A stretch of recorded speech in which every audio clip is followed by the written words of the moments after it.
Meus prezados irmãos, boa noite. Hoje é dia 27 de setembro de 2023, quarta-feira. Estamos iniciando os trabalhos na Casa Espírita de Abel Sebastião de Almeida. Como sempre o fazemos, rogando a Deus, nosso Pai de infinito amor e misericórdia, a Jesus, nosso querido e amoroso Mestre, amigo incondicional de nossas almas, a Maria de Nazaré, nossa Mãe Santíssima, que nos envolvam no manto de paz e de amor. Que a nossa psicosfera esteja preparada para todos os trabalhos que se desenvolverão na noite desta quarta-feira. Bem, meus irmãos, para não atrapalhar o nosso irmão Mauro, como eu já falei, eu vou pedir à nossa irmã Leuda a gentileza de ler a nossa página preparatória de harmonização para os trabalhos. Boa noite a todos, bem-vindos à Casa de Abel Sebastião de Almeida. O capítulo que nós sorteamos hoje é o capítulo 2, Meu Reino Não É Deste Mundo. Vamos ler o item 4, a realeza de Jesus. Que não é deste mundo o reino de Jesus, todos compreendem. Mas também na terra não terá ele uma realeza? Nem sempre o título de rei implica o exercício do poder temporal. Dá-se esse título por unânime consenso a todo aquele que, pelo seu gênio, ascende à primeira plana numa ordem de ideias quaisquer, a todo aquele que domina o seu século e influi sobre o progresso da humanidade. É nesse sentido que se costuma dizer o rei ou príncipe dos filósofos, dos artistas, dos poetas, dos escritores, etc. Essa realeza, oriunda do mérito pessoal, consagrada pela posteridade, não revela muitas vezes preponderância bem maior do que a que cinge a coroa real? Imperecível é a primeira, enquanto esta outra é joguete das vicissitudes. As gerações que se sucedem à primeira sempre a bendizem, ao passo que, por vezes, amaldiçoam a outra. Esta realeza terrestre acaba com a vida. A realeza moral se prolonga e mantém o seu poder, governa, sobretudo, após a morte. Sob esse aspecto, não é Jesus mais poderoso rei do que os potentados da terra? Razão, pois, lhe assistia para dizer a Pilatos, conforme disse: sou rei, mas o meu reino não é deste mundo. Bom estudo para todos nós.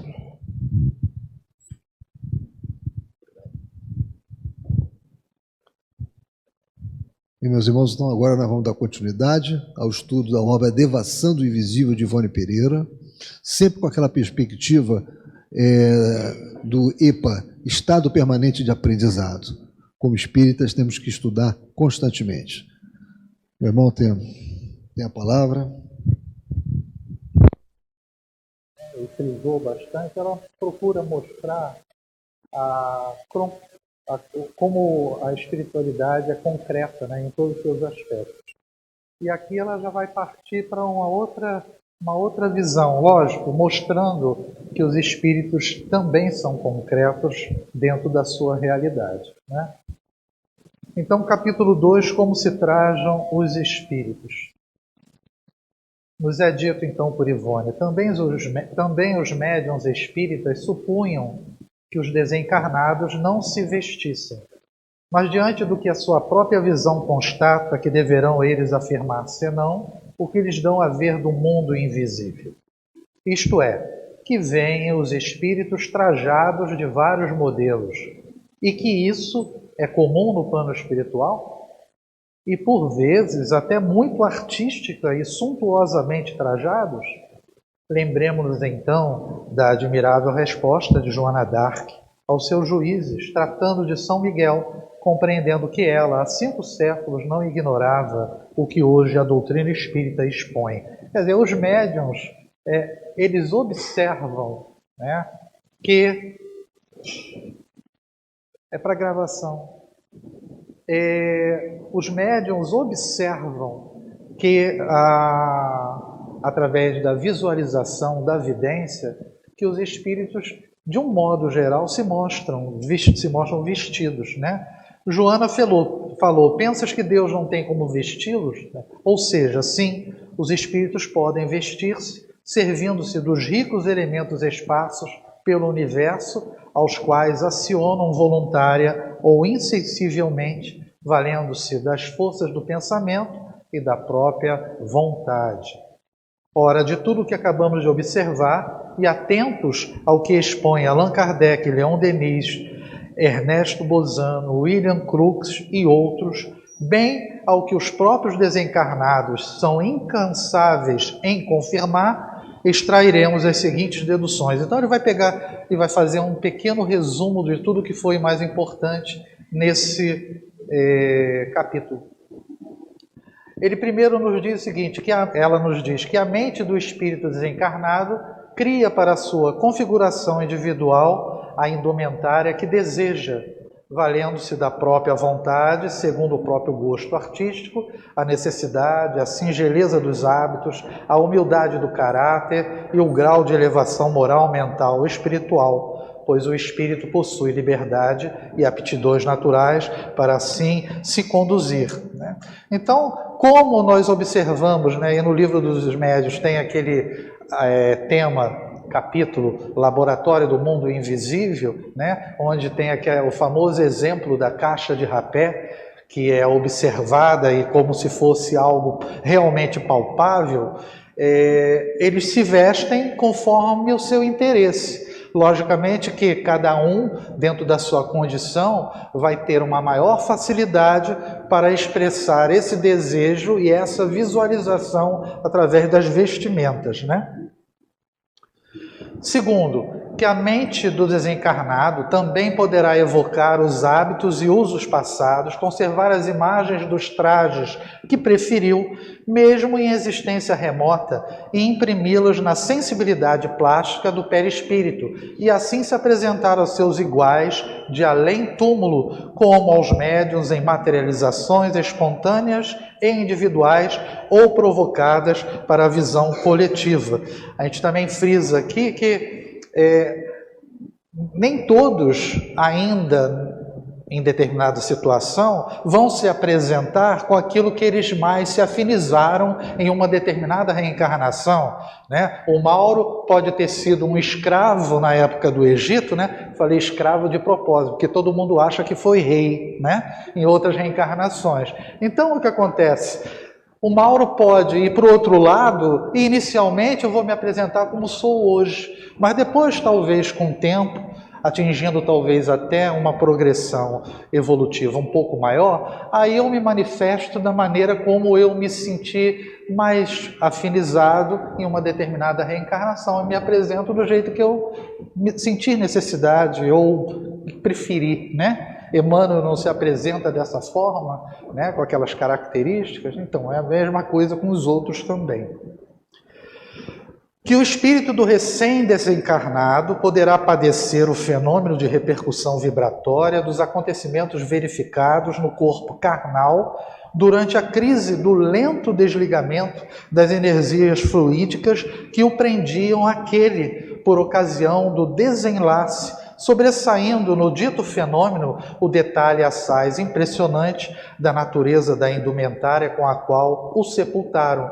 Fenômeno este, no entanto, geralmente ocorrido com as entidades muito arraigadas à matéria. Então aqui é a característica dos recém-desencarnados, principalmente com mortes violentas, né, acidentais, os suicidas principalmente, trazem essa situação da indumentária se apresentar como ele estava no exato momento do sepultamento. Eu frisei a repercussão vibratória porque ao pesquisar na internet, você botei assim, repercussão vibratória, espiritismo. O que a gente encontra logo de imediato é um livro de Ramatiz, Chama Crística. E a repercussão vibratória, ele faz referência ao que os médiuns no trabalho de desobsessão sofrem após absorverem uma incorporação de entidades com dificuldades, muito sofredoras, suicidas também, né? Apesar que mais à frente ele fala que não se apresentam muito ou não podem, né? A gente vai ver mais à frente. Então essa repercussão vibratória é interessante, que ele comenta que inicialmente essa sensação que o médium sofre é um pequeno mal-estar, que por enquanto, em determinado tempo, não atinge fisicamente. Só que com o passar de algumas horas depois, aquilo vai atingindo mentalmente o médium. Mas por quê? Para ele ficar ruim, a espiritualidade não faz isso com aqueles que trabalham na mesa de desobsessão. É porque muitas vezes, durante o desdobramento, a gente vai ter condições de realizar a continuidade desse trabalho. E o fato da gente ter condições de incorporar uma entidade dessa permite com que ela tenha um despertar maior, porque o sofrimento é como se fosse repassado temporariamente, esse mal-estar, para o próprio médium, e ela tem um discernimento maior. Tá? Foi só um parênteses, porque aqui a repercussão vibratória não está fazendo referência ao trabalho mediúnico, mas foi o que a gente encontrou na internet. Mas sim que fica essa característica de manter a vestimenta do momento do sepultamento. Chama Crística, de Ramatiz. Quarto, que o perispírito, cujas essências e propriedades são impressionáveis e, portanto, amoldáveis à ação plástica do pensamento, com uma sutileza indescritível, sendo expansível e contrátil e exercendo a energia mental sobre as mesmas propriedades, uma ascendência irresistível, dá-lhe aquela forma que desejar ou que puder, mesmo inconscientemente, mesmo a sua revelia, pois que esse poder mental é natural no ser psíquico, um atributo do espírito, ainda que este o ignore, tal como a inspiração e a expiração são atributos irresistíveis e quase imperceptíveis da organização físico-material. Eu grifei, mesmo inconscientemente, mesmo a sua revelia, porque o que a gente mais ouviu falar nesse capítulo é que, através da vontade, o Espírito vai e se mostra como ele deseja, em termos de vestimenta. Só que essa condição de se mostrar vestido, ela também ocorre muitas vezes sem ele ter essa percepção, sem ter consciência daquilo, porque é uma ação instintiva, é natural. Então ele se mostra com as suas características, de um modo geral, da existência mais remota, né? Mais remota não, mais atual, mais recente. 5. Que possuindo propriedades plásticas tão sutis e melindrosas, e sendo o espírito arraigado à matéria, não obstante já desencarnado, repercutirão novamente, né, por isso mesmo, em sua mente ou no seu perispírito, as impressões mais fortes ou acontecimentos que afetem o próprio cadáver, dado que poderosas transcendentes atrações magnéticas ligam ao corpo carnal o ser espiritual para a boa marcha da encarnação terrestre, e que, em muitos casos, tais afinidades se prolongam por algum tempo, ainda após a morte do envoltório carnal e até mesmo após a sua total decomposição. Ela toca muito, a gente vai observar nesse finalzinho e no próximo capítulo, em experiências que a gente já estudou em Memórias de um Suicida. Então, o que ela fala aqui é aquele processo natural que ocorre muitas vezes, que o próprio espírito observa a própria decomposição do corpo e mantém esse laço ainda fluídico muito forte com o corpo em si. 6. Finalmente, que a par de tal fenomenologia da mente e da vontade, Existem no mundo espiritual elementos, fluidos, essências, gases, energias, matérias muito transcendentais, desconhecidas dos homens e das entidades inferiores e medíocres, as quais, acionadas pela vontade do desencarnado de elevada categoria moral e intelectual, se poderão transfundir em formosas aparências de indumentárias variadas, que ao vidente pareceriam muito concretas, como realmente o são para o mundo espiritual, estruturadas em raios luminosos ou em vaporizações cintilantes. Eu grifei aqui porque, repetindo, né? Nem todo espírito se mostra com essa característica, né? Raios luminosos. Ele não vai se mostrar dessa forma porque ele não é um espírito com essa característica, iluminado. Então, por isso que a gente vê, né, no Memórias do Suicida, os réprobos, quando são representados, eles vestidos em farrapos, em lama. Então, depende muito da condição do espírito se mostrar de uma forma que agrade quem está visualizando, né? Como a gente comentei com vocês, a gente está falando de espiritualidade, de vestimenta dos espíritos, concretude, né, como o Alcir comentou, do plano espiritual, mas o espírito, lembrando o tema do Livro dos Espíritos, forma e ambiguidade, o espírito tem uma forma. E a gente vai mostrar um caso muito interessante de uma materialização no livro Os Fenômenos de Materialização da Vila Carmen, de Richer. O espírito materializado de Bienbo, ele se dizia bebê, né? E aqui tem uma foto dele muito mal focalizada, mas é o que pôde ser feito. E é dito o seguinte por Richer: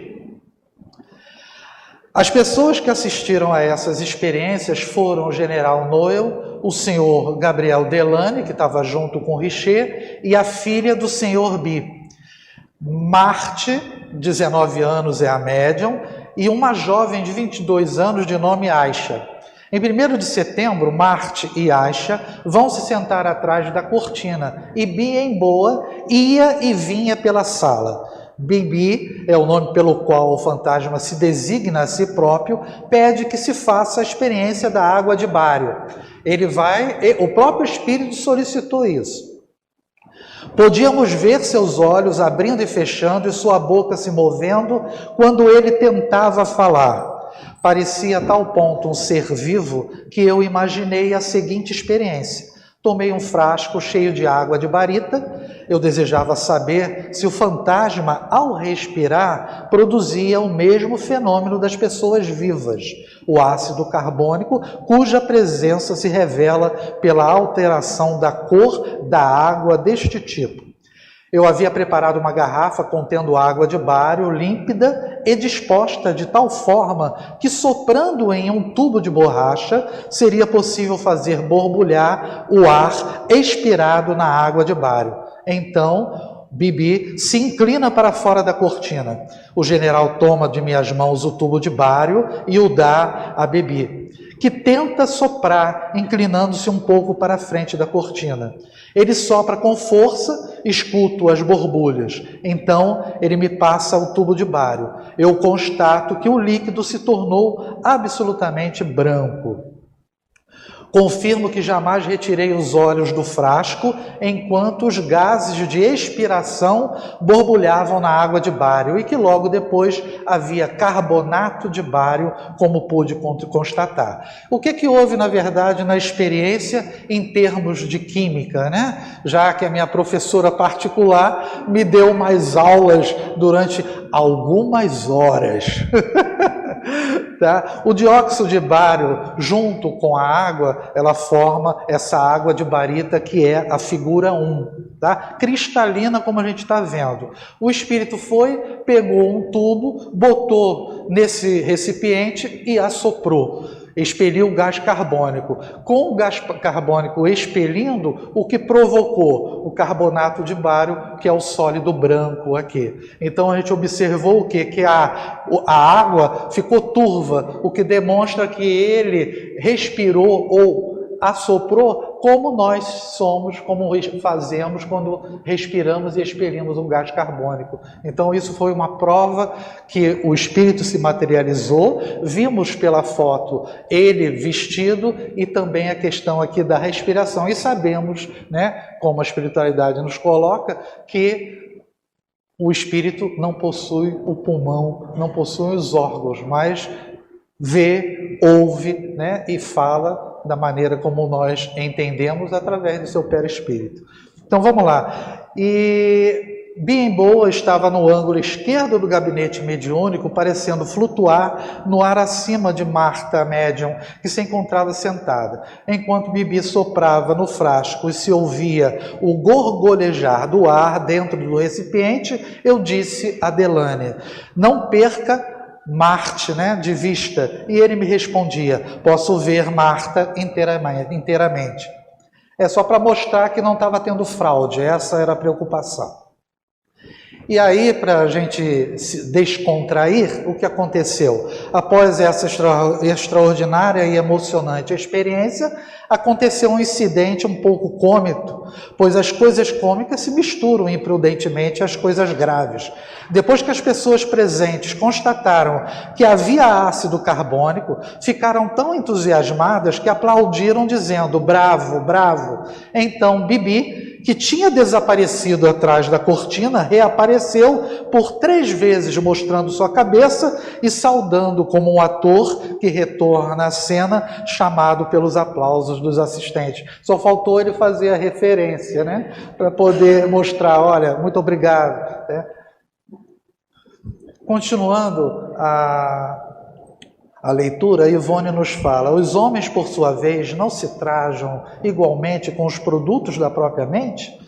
Porventura, a lavoura do linho e do algodão, como a produção da seda, a maquinaria das fábricas que tecem os seus fios, transformando-os em vistosos brocados e rendas custosas, não foram antes criações mentais para em seguida se concretizarem em vestuários ricos e suntuosos? Quando o homem deseja lindar-se, não é a sua mente a primeira a criar aquilo que desejou para depois ele próprio concretizar esse desejo na matéria de que dispõe no plano terreno? E o universo infinito, concreto, estável, eterno, não é o produto da mente divina?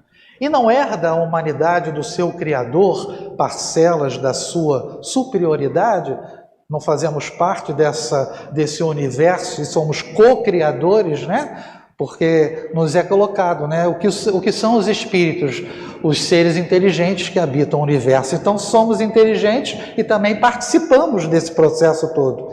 Trabalhemos, pois, e vigiemos para que um dia o produto da nossa força mental nos possam glorificar em veste de luz na realidade da vida espiritual, né?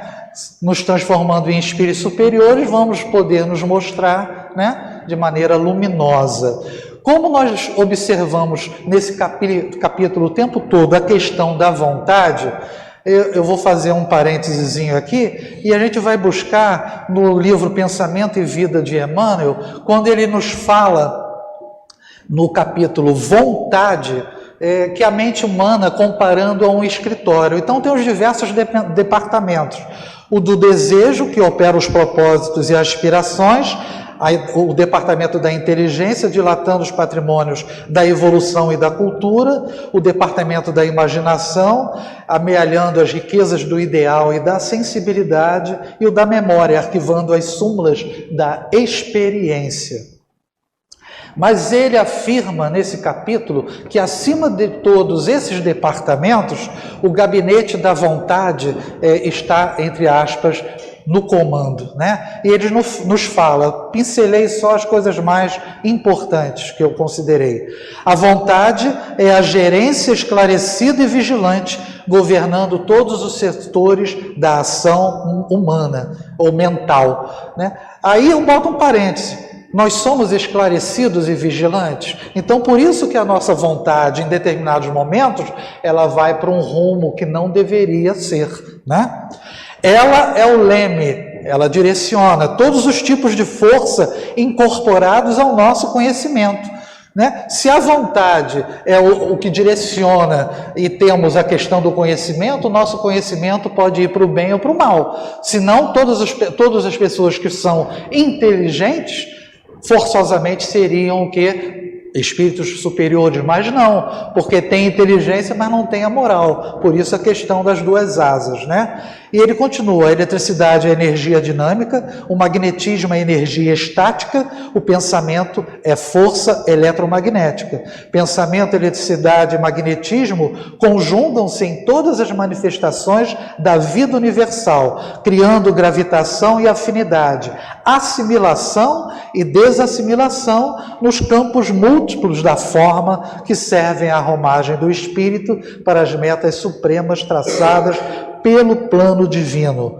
A vontade, contudo, é o impacto determinante. Nela dispomos do botão poderoso que decide o movimento ou a inércia da máquina, né? Então, a vontade é que determina aquilo que eu vou realizar. Lógico que o pensamento antecede a ação, mas só existe a ação porque eu decidi fazer. Eu tive vontade de realizar aquilo. Então, quando eu cometo um crime, ele já existiu anteriormente no meu pensamento, a ação se realizou através da vontade que eu tive de fazer aquilo.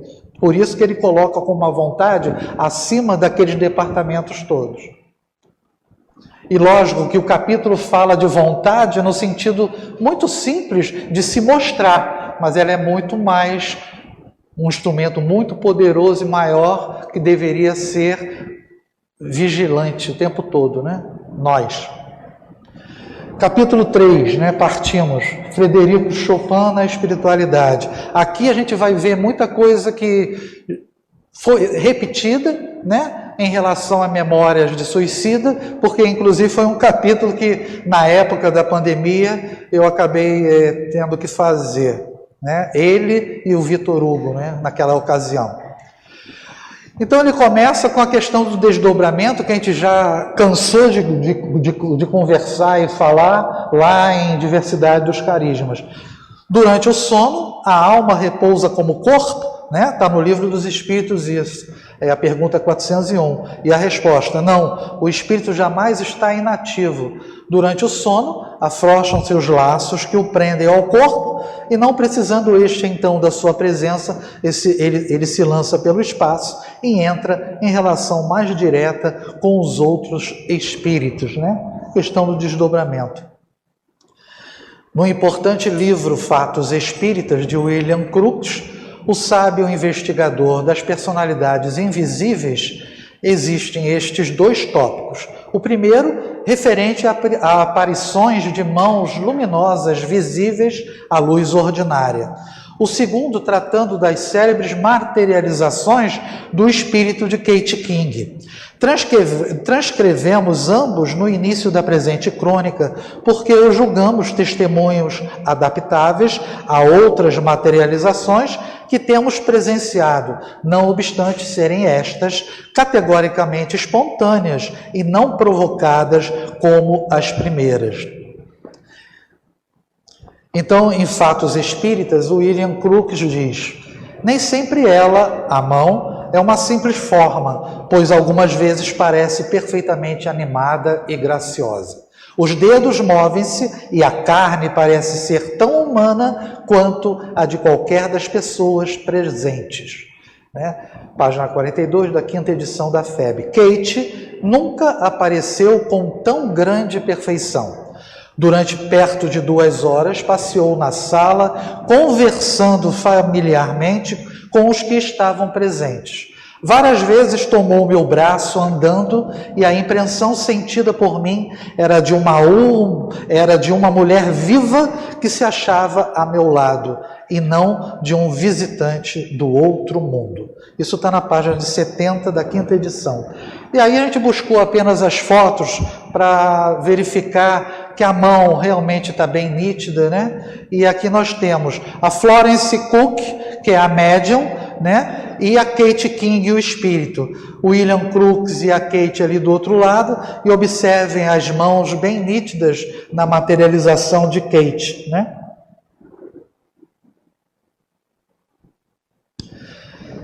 Sendo a faculdade mediúnica o meio de que a criatura encarnada dispõe para se tornar intérprete do mundo espiritual, e estando tal faculdade prevista nas leis da natureza, não será impossível, dentro de certo limite, a um médium que se haja dedicado convenientemente ao exercício da faculdade, comunicar-se com este ou aquele espírito, que tanto poderá ser entidade normal e esclarecida, como inferior e obsessora.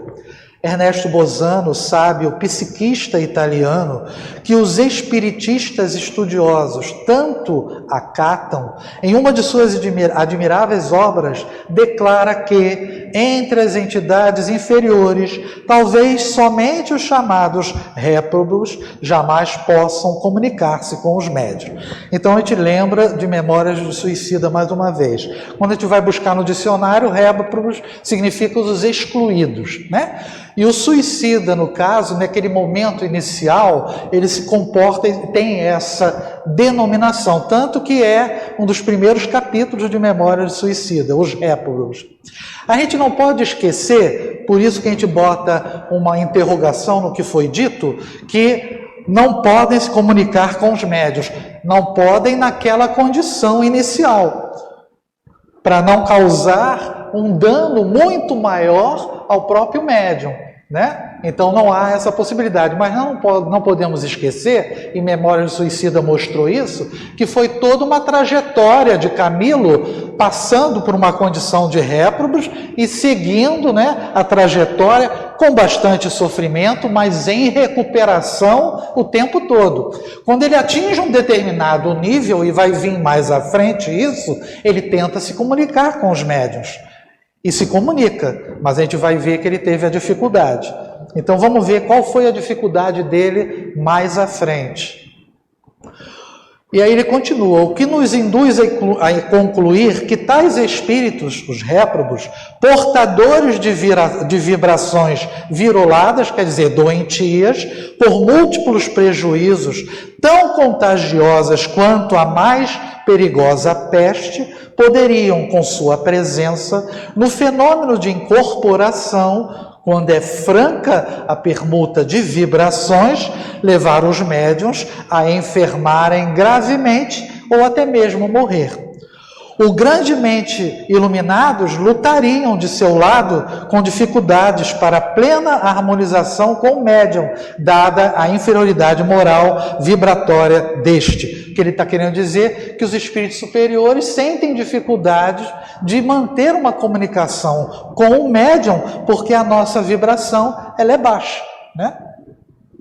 Não obstante, os espíritos superiores possuem eles tantos meios que os homens ignoram de transmitir seus pensamentos e ideias, suas influenciações, se infiltram tão sutilmente e de forma tão variada nos meandros de uma faculdade mediúnica que frequentemente os homens recebem lições e conselhos dessas entidades grandiosas, ignorando que sejam delas, pois de regra, individualidades espirituais dessa categoria, sobretudo aqueles cujos nomes foram conhecidos na Terra, tomam pseudônimos a fim de se fazerem acreditados, visto que a verdadeira identidade seria posta em dúvida ou causaria escândalo, ao mesmo tempo que acarretaria de sabores ao médium, o que um espírito elevado sempre costuma evitar. Então a gente lembra que Fernando, o médium que foi amigo de Camilo e contribuiu no processo dele, sofreu críticas quando ele tentava transmitir as mensagens de Camilo.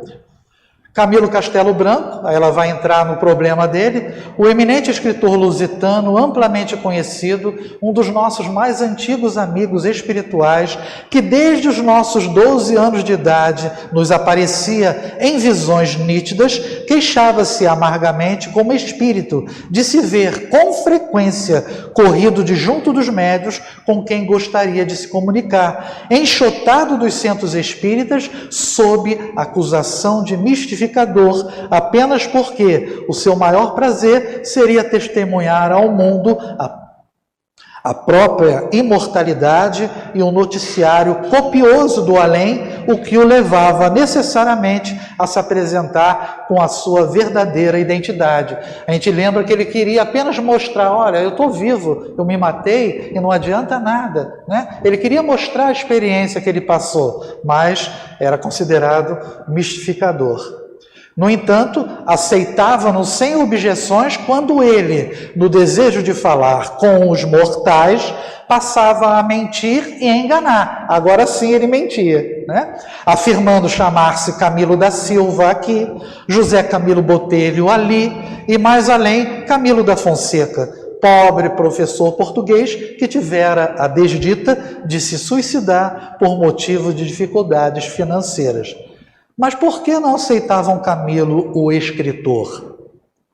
Porque o grande Camilo não se poderia comunicar com qualquer médium em qualquer centro espírita para falar aos seus irmãos de humanidade, como tanto desejava, se como espírito desencarnado não passava de entidade sofredora, carente de consolo e estímulo para a reabilitação, embora na Terra houvesse sido mestre da língua portuguesa, romancista emérito, né? Por que ele não poderia, como a condição dele, esquece que ele era o que foi aqui na Terra, mas ele é um espírito necessitado, e isso não era levado em conta, né? Pois sabemos que o talento, o saber, os títulos honoríficos conferidos pela terra a um cidadão desprovido dos dotes morais e qualidades honrosas do caráter e do coração, nada representam na pátria espiritual, e até que, na maioria das vezes, somente servem para confundi-lo e sobrecarregá-lo de responsabilidades, porquanto justamente os cérebros mais burilados de cultura são os que deveriam conhecer melhor as leis do bem e da justiça, únicas moedas valorizadas no além-túmulo. Mas não é bem assim que funciona, né? Então a gente buscou aqui, em Memórias de Suicida, no capítulo 2 que fizemos, os arquivos da alma, nos é colocado a dificuldade dele em relação aos médiuns, né? E a questão de ser considerado mistificador. Após grandes esforços e fadigas no trabalho de criarmos oportunidades para o almejado momento, depois de consecutivos dias de experiências exaustivas em torno de médiuns ansiosamente descobertos aqui e ali, porque nossos versos ou nossa prosa de além-túmulo se apresentasse algo desfigurados à falta da puridade do estilo que nos fora habitual, como se não tivéssemos a vencer exaustivas dificuldades apresentadas, não apenas por aqueles instrumentos, né, os médiuns, como principalmente pela exigente e impiedosa comitiva que geralmente os cerca, negavam-se a dar-nos crédito e repeliam-nos ríspida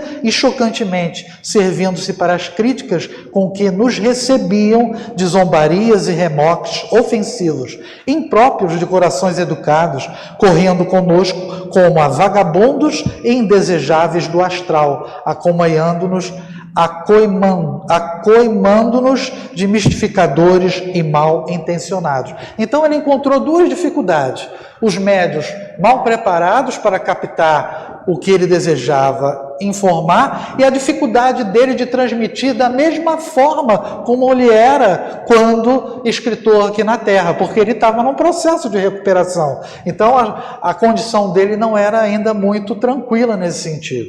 E aí a gente bota aqui, falta de caridade, né? Um pouco nisso, porque existia o quê? Uma comitiva que geralmente os cerca o quê? Os médiuns, para verificar se a coisa era pura ou não, né? Há uma dupla interpretação, porque se ele, o espírito, se apresenta, a psicografia não se apresenta com as características que ele era como escritor, naturalmente você vai acabar considerando aquela psicografia não sendo dele. Mas a vontade dele de se mostrar, né, vou usar um termo pesado, o desespero de querer falar à Terra, dizendo exatamente a sua condição, também causou esse sentimento assim de frustração, né? Mas há os dois lados também, porque a gente não fala que tem que ter uma crítica na observação do que é chegado, mas se chega de uma maneira que forçosamente você conhece, poxa, isso daqui não foi Camilo não escreveria dessa forma, mas era ele, né? Então essa frustração ele como espírito também teve. Por isso mesmo, o amigo Camilo Castelo Branco, espírito necessitado de aprendizado rigoroso, ansioso por servir a causa da verdade entre os homens, buscando lenitivo para suas muitas dores nas narrativas e lições que, extraídas da própria experiência, sempre desejou oferecer aos encarnados, a fim de aplanar caminhos para os seus resgates futuros, não conseguiu nem médiuns, nem centros espíritas que lhe aceitassem a palavra, porque os homens o endeusaram tanto, graças à sua copiosa literatura, que até mesmo os espíritas esqueceram que ele, espiritualmente, não passava de entidade vulgar pela situação moral que seus desacertos terrenos lhe acarretaram no mundo invisível. A dificuldade era ter certeza da identidade dele, tendo as dificuldades que ele teve de se mostrar, né?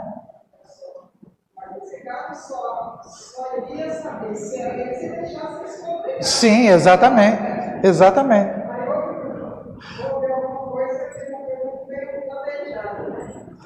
Existia já uma barreira inicial. Muito mais radiosos e sublimes serão Bezerra de Menezes e Emmanuel, almas peregrinas cuja inefável bondade e elevação de vistas as tornam angelicais por excelência, podendo mesmo asseverar-se que são das individualidades espirituais mais elevadas que se tem comunicado ultimamente com a Terra. E, no entanto, aí estão, sem se diminuírem ao se comunicarem conosco, e todos nós os aceitamos com raríssimas exceções. Assim, pensando e refletindo, é que nos propomos a tratar da individualidade espiritual de Frederico Francisco Chopin, um dos maiores gênios da música que a Terra há tido a honra de hospedar, o que se dá sempre que necessitam as gerações de um vigor novo, de nova seiva para a expansão do belo entre os homens. Então ela vai falar do Chopin agora. Esse encantador espírito, não obstante nossa insignificância pessoal, tal como Camilo Castelo Branco, Bezerra de Menezes, Leon Denis, Charles, Leão Tolstói, Pedro de Alcântara, Vitor Hugo, Padre Vitor, Dr. Augusto Silva, Inácio Bittencourt, César Gonçalves e outros, inclusive suicidas, alguns muito conhecidos pela nossa sociedade, obsessores, criminosos e etc., têm sido um dos mais ternos amigos que adquirimos através da mediunidade. E se, como os primeiros, não nos concedeu até agora mensagens literárias escritas, concede-as verbalmente em aparições e materializações edificantes, e ainda porque, em vez de escritor ou beletrista, foi músico. Então, a dificuldade dele é que ele sabia expressar-se apenas através da música, né? Daí afirma ele próprio, somente saberá bem expressar-se por música, ao passo que nós, como médium, que somos e não musicista, não estamos preparados para que ele venha ditar, ao invés de romances ou livros doutrinários, prelúdios e noturnos, valsas ou poloneses, visto a psicografia musical ser obra mediúnica infinitamente mais melindrosa e difícil que a literária, requerendo mesmo da parte do médium uma boa dose de cultura musical.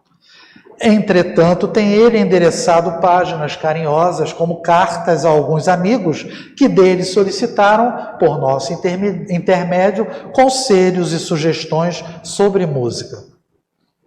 Assim sendo, e não se tratando a nossa afinidade com o espírito Frederico Chopin de atração motivada pela música, mas simplesmente questão pessoal, nenhuma admiração ou estranheza deverá causar a notícia de que entidades como ele próprio e mais Camilo Castelo Branco, Vitor Hugo ou Castro Alves e Bilac se dirijam a este ou aquele médium com quem sentiram afinidades, aos quais também podem não ser literárias ou artísticas, mas sentimentais e afetivas, para uma confabulação amistosa, amorável, sobretudo quando o fruto que apresentarem esteja à altura daquilo que deixaram ao partirem para o além. Então há uma dificuldade em relação ao médium, a capacidade, a bagagem intelectual dele, que não está ligada à música. Mas a questão é que há possibilidade dessa comunicação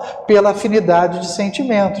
Então, houve essa comunicação, ela via o Chopin, e essa afinidade existia mesmo ela não tendo condições de transcrever uma valsa, por exemplo, Os espíritos gostam de ser amigos e de serem amados pelos homens, e a grandiosidade da doutrina dos espíritos é justamente esta: permitir que se derrubem as barreiras da morte para que os homens, os espíritos, se entendam no intercâmbio glorioso de afetos e labores. A missão da mediunidade, Essa comunicação, intercâmbio.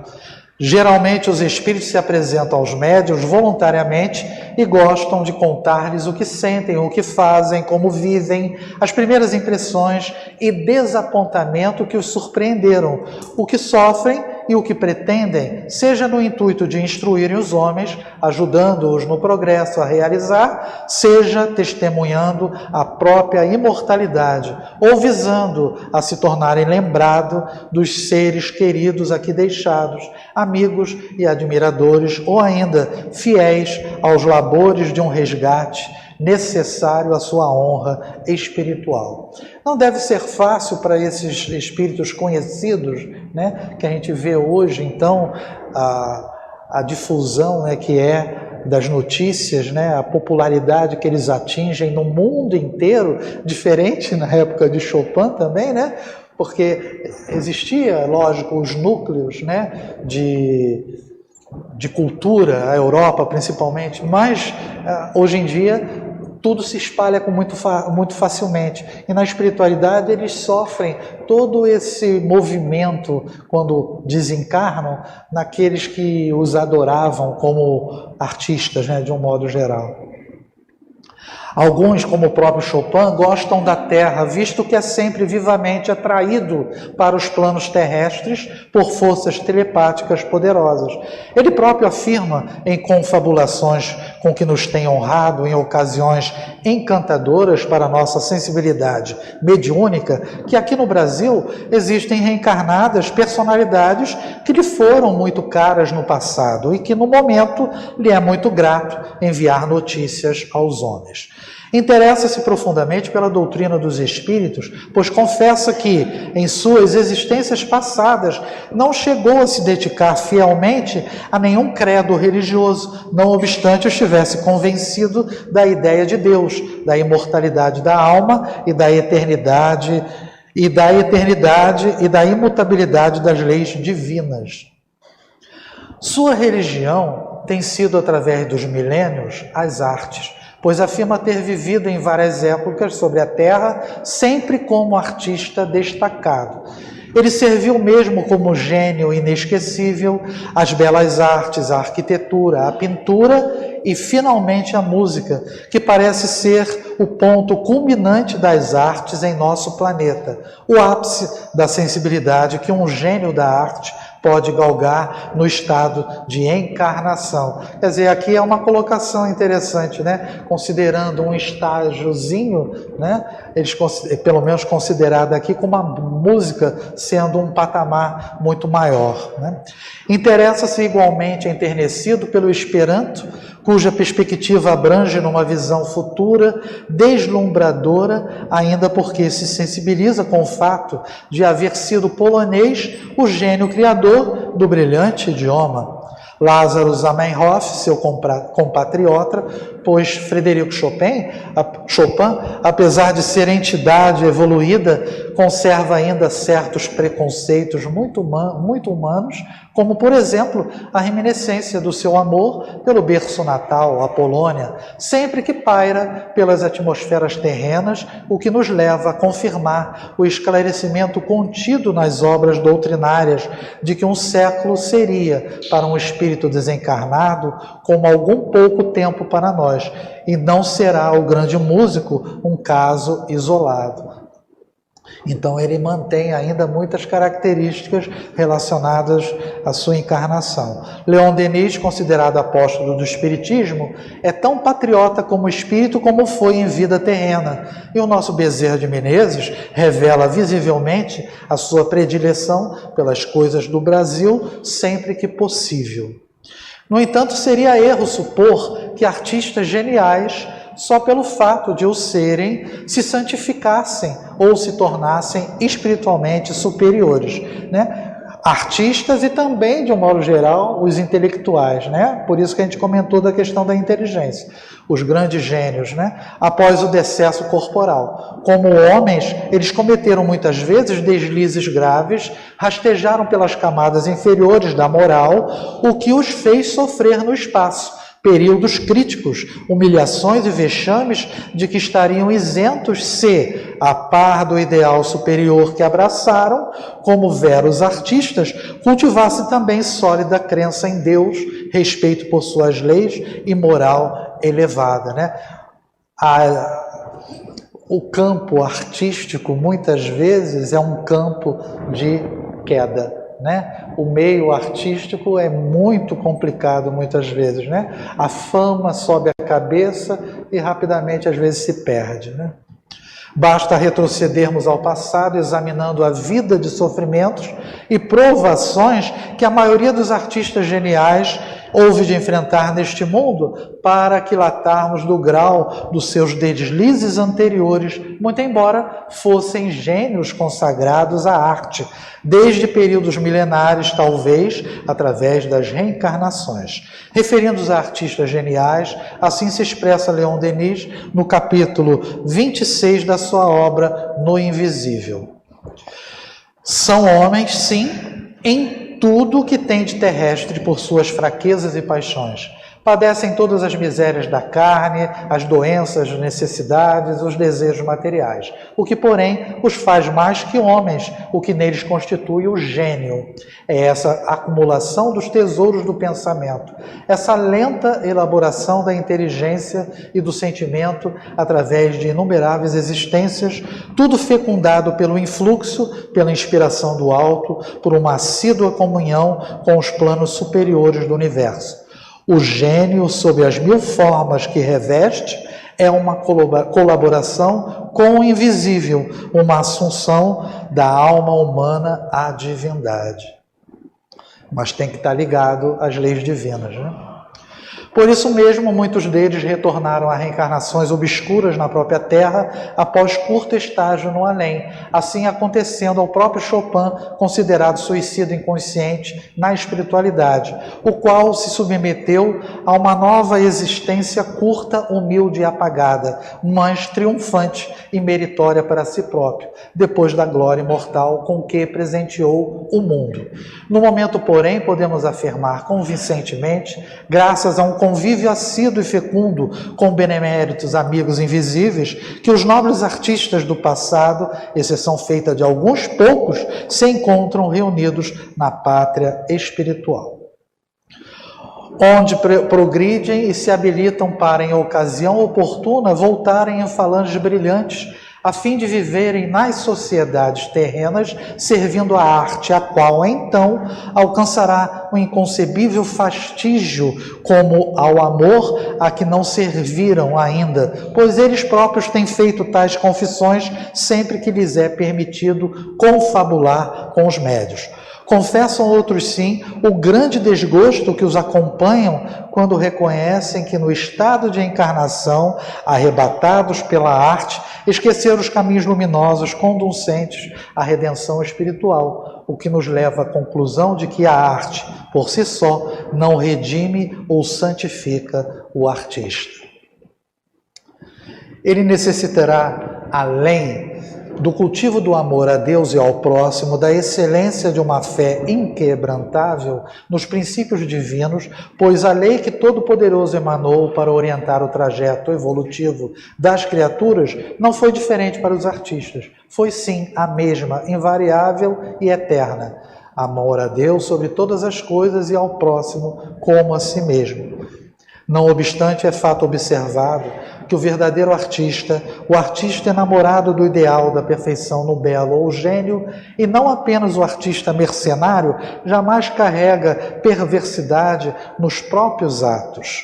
Naturalmente bondosos, parece que a comunhão constante com o belo isenta-os da prática de perversões contra o próximo, e seus infortúnios, muitas vezes acres, e a dedicação ao grande ideal que alimentam, são levados em conta na espiritualidade, concedendo-lhes méritos apreciáveis, sendo que a subsequente existência que alguns deles tiveram, escolhida voluntariamente e não imposta, conquanto obscura, não chegou a estabelecer expiação ou provação, mas testemunho honroso de um caráter leal a si mesmo, cuja consciência se inquietara pela falta do cumprimento de uns tantos deveres de que se descuraram como gênitos da arte, que foram, pois tudo indica que a arte tanto empolga e arrebata o seu cultor, que frequentemente o aparta dos caminhos da redenção ou do amor a Deus